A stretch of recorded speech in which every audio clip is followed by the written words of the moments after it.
involved in sort of how you came across like the book or the screenplay or however sort of that came together? Yeah, well, it's this whole thing where I have this agency and this agent, and they send me things, and they sent me this, and I went into sort of a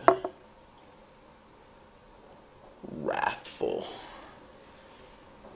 thirsting pursuit.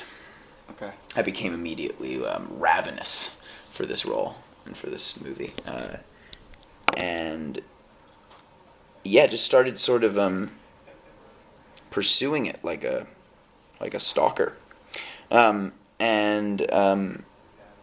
essentially I went in the first time and I brought all this I walked in character, and Lynn caught this instinct that maybe I could do it, and then funding dropped.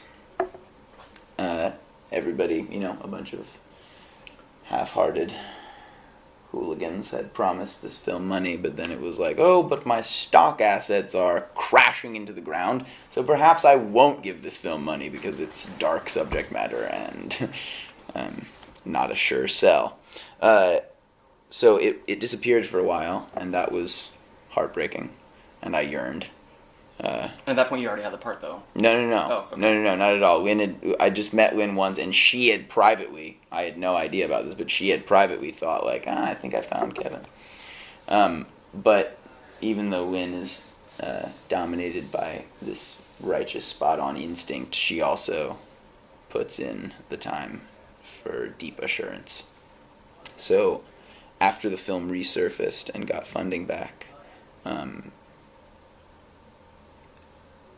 she called me in 6 more times, did 4 readings, then I did a chemistry read with Tilda, and then finally I waited for a month after the chemistry read, chewing off my forearm, and scratching out all of my hair, and just generally having constant panic attacks about how desperately I wanted this. It's very hard to be this attached to something in an industry where it's sort of like being a suitor. You're throwing your entire heart and all of your ability at the feet of this project, and in all likelihood at the end of the day they will just pick someone else. You know what I mean?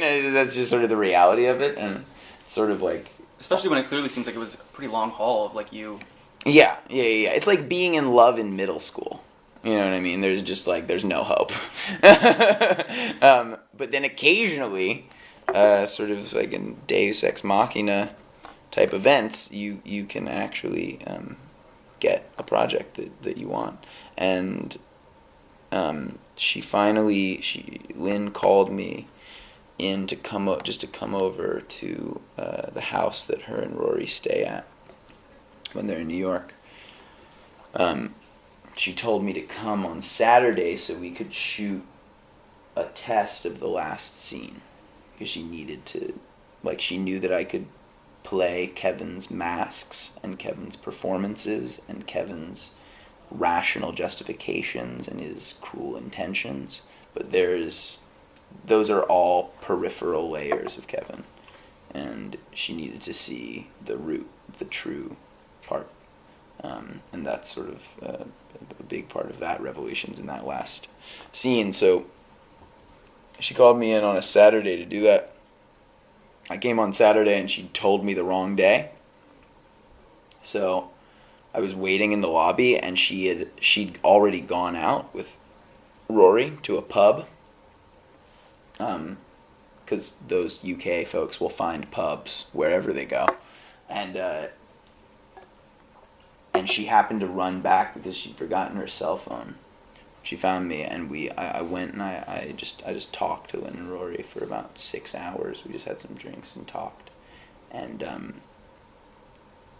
I think at that point it was sort of a sealed deal. But then I came back the next day and we shot that test, and I guess it was satisfactory, because finally, after another 3 weeks of sheer anxiety, and just alternating between wishfulness and hopelessness, she offered me the role. That's awesome. And I danced for joy.